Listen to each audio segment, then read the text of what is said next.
बॉलीवुड अभिनेत्री रेखा की जिंदगी एक ऐसी पहेली की तरह है जिसे सभी जानना चाहते हैं। इन आँखों की मस्ती के मस्ताने हजार। उनका जीवन संघर्षों की कहानी है। जिंदगी के जिस रास्ते पर मैं चल पड़ी हूँ उस पर मुझे अकेले ही चलना होगा। मेरा कोई हमसफर नहीं बन सकता। जमाने ने उन्हें ठोकरें दी तो प्यार भी दिया। प्यार में कई बार उनका दिल टूटा तो कई दिल तोड़ने के इल्जाम भी है उन पर। सलामी इश्क मेरी जान, जरा कबूल कर लो तुम हमसे प्यार करने की। कैसे और कब साउथ की रेखा नॉर्थ के हिंदी फिल्मों की स्थापित अभिनेत्री बन गई और कैसे उन्होंने वर्षों तक करोड़ों दिलों पर राज किया, यह कोई राज नहीं है। हम भूल गए रे हर बात मगर तेरा प्यार नहीं। लेकिन क्या आप जानते हैं कि रेखा अपने बंगले में पहुंचकर एक ऐसे रहस्य के दायरे में कैद हो जाती हैं जिसका राज आज तक कोई नहीं जानता। कैसी पहेली है ये, कैसी पहेली जिंदगानी। रेखा के बंगले में भी सबसे खास है उनका बेडरूम, जहां जाने की इजाजत किसी को भी नहीं है। लेकिन एक शख्स है जो रेखा के बंगले ही नहीं उनकी जिंदगी में भी वर्षों से पूरी तरह से शामिल है। कौन है वो शख्स और कितने गहरे हैं उसके इस सदाबहार व हर दिल अजीज अदाकारा से संबंध? जानेंगे और भी बहुत कुछ। बस बने रहिए हमारे साथ इस वीडियो के अंत तक।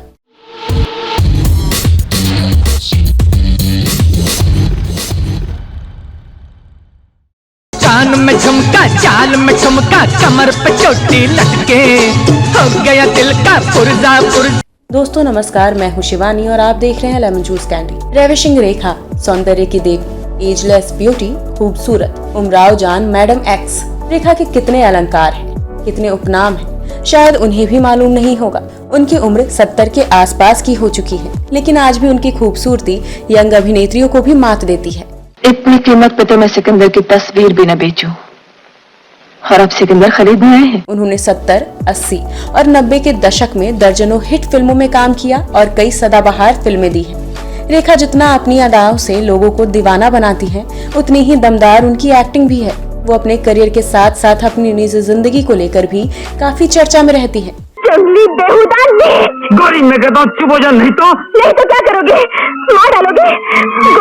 गला घोटो मेरा, कैसे मार डालो? चाहे अभिनेता विनोद मेहरा से उनकी गुपचुप शादी की बात हो या फिर सुपरस्टार अमिताभ बच्चन के साथ उनके अफेयर की, उद्योगपति मुकेश अग्रवाल की उनसे ऑफिशियल मैरिज और फिर अलगाव के बाद सुसाइड की चर्चा हो या फिर खिलाड़ी अक्षय कुमार के साथ जुड़े उनके नाम की, रेखा कभी लाइमलाइट में रहने का कोई मौका नहीं चूकती।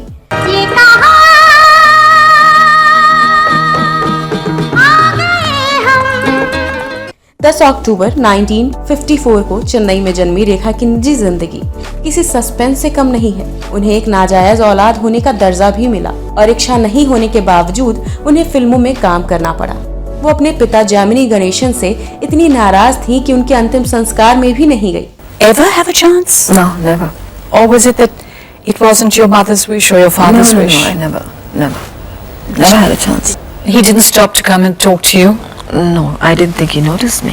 उन्होंने कभी एक्टिंग की ट्रेनिंग नहीं ली, लेकिन हैरानी की बात यह रही कि पब्लिक ने बिना मर्जी के पर्दे पर उतरने वाली सदाकारा को सुपरस्टार और सेक्सेबल का स्टेटस दिया। हम गरीब लोग हैं, बड़े घर में रहना भले ही न जाने, अच्छे कपड़े पहनना भले ही न जाने, पर इज्जत से रहना जरूर जानते हैं। इतना ही नहीं, रेखा को बेहतरीन अदाकारी के लिए फिल्म फेयर और नेशनल अवार्ड भी मिले। लेकिन इस पब्लिक फिगर की जिंदगी इतनी सार्वजनिक है, उतनी ही रहस्यमयी भी है। उनकी असल जिंदगी से जुड़ी कई ऐसी बातें हैं जिनकी सच्चाई कोई नहीं जानता। कोई मेरे साथ चले ना चले, मुझे कोई। अपने बंगले के बाहर रेखा एक लोकप्रिय, मिलनसार, संजीदा और भावुक अभिनेत्री है, लेकिन बंगले में वापस लौटते ही उनकी सारी पर्सनालिटी पर एक अजीब सा पर्दा पड़ जाता है।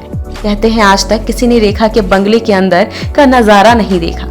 सी स्प्रिंग 1 नाम का उनका बंगला बांद्रा की पॉश लोकेलिटी बेलस्टेड में लोकेटेड है और हाल ही में तब चर्चा में आया था जब उनके गार्ड को कोविड पॉजिटिव पाए जाने पर बीएमसी ने उसे सील कर दिया था। अगर लोकेशन के लिहाजा से देखा जाए तो उनका बंगला सलमान खान के गैलेक्सी अपार्टमेंट और शाहरुख खान के बंगले जन्नत के बीच में पड़ता है।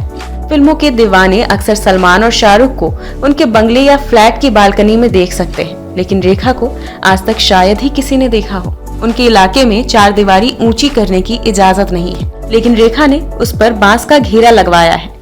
में खाकर आदे तोड़े, हम फिर भी तुझे ना भूल सके। कहा जाता रहा है कि शुरुआती फिल्म सावन भादो के नायक नवीन निश्चल उनका पहला प्यार थे। हाल क्या है दिलों का न पूछो सनम, आपका मुस्कुरा। लेकिन इस किताब का दावा है कि पहला इश्क उन्हें जितेंद्र से हुआ, लेकिन जितेंद्र अपनी एयर होस्टेस गर्लफ्रेंड शोभा के साथ कमिटेड थे। देखो मुझे गुस्सा मत दिलाओ शशि, तुम समझते थे अपने आप को, तुमसे शादी करने के लिए मैं इतना बड़ा जाल बिछाऊंगी। रेखा का दिल टूट गया और उनके टूटे दिल को सहारा दिया विनोद मेहरा ने। आपकी आंखों में कुछ महके हुए से। विनोद ने उनसे शादी भी की, लेकिन मां के कारण उन्हें दूर होना पड़ा। आज कल पाँव जमीन पर नहीं पड़ते। सावली, मोटी, बोल्ड रेखा, लटके झटकों और क्लीवेज दिखाने वाली रेखा विनोद की मां को पसंद नहीं थी। बिना जिया जाए ना। साथ ही उनका नाजायज होना उन्हें और खलता था। इस किताब ने खुलासा किया कि रेखा ने विनोद मेहरा से कलकत्ता में शादी कर ली थी। शादी के बाद दोनों मुंबई में विनोद के घर पहुंचे, लेकिन विनोद की मां को यह शादी मंजूर नहीं थी और उन्होंने रेखा को चप्पल लेकर दौड़ा दिया। रेखा विनोद की मां को मनाने की कोशिश करती रही, लेकिन सासू मां नहीं मानी। किताब का दावा है कि प्यार में हारी रेखा ने मरने की कोशिश भी की थी और कॉकरोच मरने की दवा खा ली थी। बाद में उन्हें अस्पताल में भर्ती होना पड़ा था। मेरी जिंदगी एक उलझा हुआ सवाल बन गई है, जिसकी वजह से मैं खुद को तुम्हारे प्यार के काबिल नहीं पाती। रेखा का नाम कई लोगों के साथ जुड़ा और अमिताभ बच्चन संग अफेयर तो सबसे मशहूर है। परदेसिया ये सच है पिया, सब कहते हैं मैंने तुझको दिल दे दिया। भले ही इस रिश्ते पर अमिताभ या रेखा में से किसी ने कभी कुछ नहीं कहा, लेकिन बॉलीवुड गलियारों में इनके इश्क के किस्से काफी मशहूर हैं। मैं नहीं बनती किसी की बीवी दीदी, तुझे तो दूसरों के मामलों में टांग अड़ाने की आदत पड़ गई है। अरे टांग नहीं अड़ा रहा हूँ, किसी का घर बसा रहा हूँ। कहा जाता है कि रेखा अमिताभ से उनकी शादी होने के बावजूद रिश्ता बनाए रखना चाहती थी, लेकिन जया बच्चन ने उन्हें साफ कर दिया था कि वो अपने पति को शेयर करने में जरा भी दिलचस्पी नहीं रखती। देखा एक ख्वाब तो ये सिलसिले हुए, दूर तक निगाह में है। कहा जाता है कि रेखा ने इसके बाद अमिताभ से दूरी बना ली। 2004 में एक इंटरव्यू के दौरान सिमी ग्रेवाल ने अमिताभ बच्चन से उनके रिश्ते के बारे में पूछा। तब रेखा ने कहा था, हाँ मैं अमिताभ बच्चन से प्यार करती हूँ, लेकिन अगली लाइन उन्होंने कहा, वैसे ही जैसे इस देश के करोड़ों दर्शक करते हैं। वो इतने परफेक्ट हैं कि कोई उनसे प्यार कैसे नहीं कर सकता। सलामी इश्क मेरी जान, जरा कबूल कर लो, तुम हमसे प्यार कर। उनके बंगले में सबसे रहस्यमयी उनका बेडरूम माना जाता है, जहाँ जाने की इजाजत किसी को भी नहीं है। घर के अंदर नौकरों चाकरों को भी नहीं, सिवाय एक इंसान के, जिनका नाम है फरजाना। खालिस मर्दानी कपड़ों में रूखे चेहरे वाले इस शख्स के बारे में मिली जानकारी के मुताबिक वो एक औरत है, लेकिन मर्दों के लिबास में रहना पसंद करती है। फरजाना रेखा की जिंदगी में करीब 3 दशक पहले हेयर ड्रेसर बनकर आई थी। हालांकि तब भी वो मर्दों वाले कपड़े ही पहनती थी, लेकिन तब उनके चेहरे पर मासूमियत थी। आज वो रेखा की मैनेजर, उनकी पर्सनल असिस्टेंट और सेक्रेटरी सब कुछ है। जितनी रहस्यमयी रेखा की जिंदगी है, उतनी ही रहस्यों से भरी उनकी और फरजाना की दोस्ती है। रेखा के साथ उनकी सेक्रेटरी करीब 35 सालों से साए की तरह साथ चलती है। पहले वो एक फ्रीलांस हेयर स्टाइलिस्ट थी, जो कुछ ही दिनों में उनकी पर्सनल स्टाफ में शामिल हो गई। उन्होंने रेखा की शुरुआती फिल्मों में उनके लुक को बदलने में महत्वपूर्ण भूमिका निभाई। रेखा की अदाकारी में एक अहम रोल उनके मेकअप का रहता था, और उसमें भी उनके बदलते हेयर स्टाइल का। ये फरजाना का ही कमाल था कि रेखा का कोई निश्चित हेयर स्टाइल नहीं रहा। हर फिल्म में उसके किरदार और पहनावे के साथ साथ उनका हेयर स्टाइल भी बदल जाता था। जहाँ तक कि जब वो पार्टी में भी जाती थी तो उनके बालों का अंदाज अनोखा होता था। हालात ऐसे बने कि फरजाना रेखा के साथ साथ साए की तरह रहने लगी। इतने सालों में खास बात ये हुई कि रेखा के लगभग सभी पर्सनल स्टाफ बारी बारी उनसे अलग होते गए और सबका रिप्लेसमेंट केवल एक ही होती थी, वो थी फरजाना। वो रेखा की सबसे विश्वास पात्र हैं और उनकी सेक्रेटरी से लेकर दोस्त तक फरजाना रेखा का सारा काम देखती है और हर जगह साथ भी नजर आती है। फेमस जर्नलिस्ट मोहनदीप ने अपनी किताब यू रेखा में फिल्म स्टार रेखा और फरजाना के संबंधों के कई राज खोले हैं। किताब ने साफ संकेत दिए हैं कि रेखा और फरजाना के रिलेशंस ऑफिशियल से ज्यादा पर्सनल हैं। मोहनदीप ने अपनी किताब में दावा किया कि ऐसे संबंध नॉर्मल नहीं माने जा सकते। हालांकि फरजाना को कई मौकों पर रेखा के साथ देखा गया है और उनका पहनावा लड़कियों वाला नहीं बल्कि आदमियों वाला है। किताब के मुताबिक रेखा और उनकी सेक्रेटरी फरजाना के बीच वो रिलेशन है जो एक पति और पत्नी के बीच होते हैं। इस किताब में रेखा के बेडरूम के बारे में भी कई हैरान कर देने वाली बातें लिखी हुई हैं। कहा गया है कि रेखा के बेडरूम में कोई नहीं जा सकता, मगर फरजाना को इनके बेडरूम में आने जाने की पूरी तरह से छूट है। ऐसा माना जाता है कि रेखा के कमरे में किसी को भी जाने की इजाजत नहीं है। वो एक्ट्रेस के घर में परिवार के सदस्य की तरह रहती है और रेखा को किन चीजों से दिक्कत है इस बारे में भी फरजाना को पूरी जानकारी है। वैसे कई बार फरजाना और रेखा के रिश्तों पर सवाल खड़े हो चुके हैं। रेखा और फरजाना पर समलैंगिक संबंधों के भी आरोप लग चुके हैं।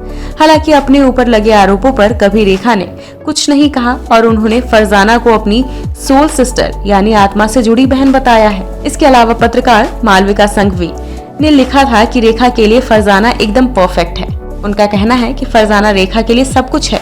रेखा फरजाना के बिना एक कदम भी नहीं उठाती है और रेखा फरजाना के बिना नहीं रह सकती है।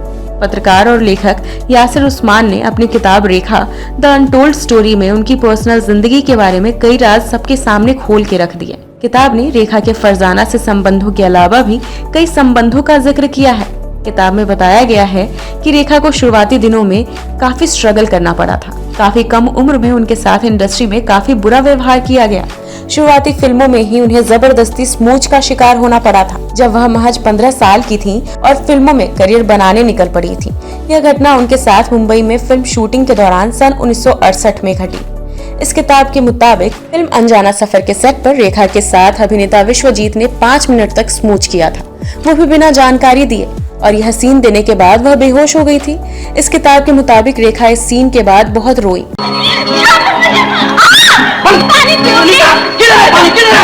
और अपने साथ हुई इस घटना को लेकर आवाज उठाने की सोची। तूने मरियम का दामन और सीता की गोद देखी है, दुर्गा और काली का रूप नहीं देखा। पन्नादाई की ममता और प्रेम को छला है। रानी झांसी और रजिया सुल्तान का सामना नहीं किया। लेकिन उस समय उन्हें काम की सख्त जरूरत थी, इसलिए वह चुप्पी साध गई। बाद में यह फिल्म सेंसर बोर्ड के कारण रिलीज नहीं हो पाई और साल 1969 में इसे 2 शिकारी के नाम से रिलीज किया गया। रेखा का एक और रहस्य है, वो है उनकी मांग का सिंदूर। साल 1980 में ही ऋषि कपूर और नीतू सिंह की शादी थी। इस फंक्शन में रेखा की सिंदूर भरी मांग ने दूल्हा दुल्हन से भी ज्यादा सुर्खियां बटोरी थी। हर कोई रेखा की मांग में भरे सिंदूर को हैरानी के साथ देख रहा था। उसी समारोह में दबी जुबान में बातें होने लगी कि क्या रेखा ने भी अमिताभ से शादी कर ली थी। आपके चेहरे पे गुलाल कितना खिल उठा है। होली का रंग देखकर पहला प्यार की याद आ जाता है। यासिर उस्मान ने अपनी किताब में लिखा है, 1982 में उमराव जान फिल्म में रेखा के खास अभिनय के चलते उन्हें बतौर best actress national film award से नवाजा गया था। उस कार्यक्रम में देश के तत्कालीन राष्ट्रपति नीलम संजीवा रेड्डी ने रेखा से पूछा था, आप मांग में सिंदूर क्यों लगाती हैं? तब अभिनेत्री रेखा ने जवाब देते हुए कहा था कि जिस शहर से वो आती हैं वहाँ सिंदूर लगाना फैशन है। इसके अलावा रेखा ने अपने इंटरव्यू में भी इस सवाल का जवाब दिया था कि वो किसी के नाम का सिंदूर अपनी मांग में नहीं भरती बल्कि फैशन के तौर पर उसे लगाती हैं। रेखा ने कहा था कि उन पर सिंदूर बहुत अच्छा लगता है, उनके मेकअप के साथ सूट करता है, इसलिए वो इसे लगाना पसंद करती है। शक करने की भी कोई हद होती है। रात मेरी पुरानी गर्लफ्रेंड ने फोन नहीं किया था। सन 1990 के मार्च महीने में रेखा की शादी बिजनेसमैन मुकेश अग्रवाल से हुई थी। मुकेश दिल्ली के युवा व्यापारी थे और निकी ताशा किचनेट नाम का उनका प्रोडक्ट काफी मशहूर था। दोनों की वैवाहिक जिंदगी की शुरुआत तो काफी नाटकीय और धूम धड़ाके के साथ हुई थी, लेकिन 1 साल के अंदर ही मुकेश से उनकी अनबन होने लगी और झगड़े के बाद रेखा ने मुकेश से बात करनी बंद कर दी। मुकेश रेखा के पीछे मुंबई पहुंच गए और रेखा की कार के पीछे बारिश में रोते हुए दीवानों की तरह भागते रहे, लेकिन रेखा नहीं रुकी। शायद तब समाज इतना लिबरल नहीं था, इसलिए तरह तरह से लोगों ने उन्हें प्रताड़ित किया। उसी साल अक्टूबर में मुकेश ने रेखा के दुपट्टे से ही फांसी लगाकर जान दे दी। अग्रवाल की मौत के बाद रेखा को लोगों की नफरत मिली।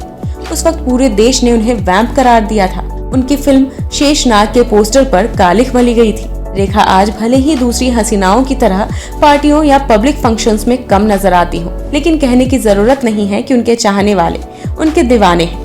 उन्होंने हाल ही में एक टीवी रियलिटी शो में जाकर इतना उम्दा परफॉर्मेंस दिया कि वो बेतहाशा वायरल हो गई थी। तो दोस्तों, उम्मीद है आपको ये वीडियो पसंद आई होगी। हमें कमेंट बॉक्स में जरूर बताइएगा। अगर आपके पास भी अभिनेत्री रेखा से जुड़ी और भी कोई जानकारी हो तो वह हमसे अवश्य शेयर कीजिएगा। अब दीजिए अपने दोस्त एंड होस्ट शिवानी को इजाजत। नमस्कार।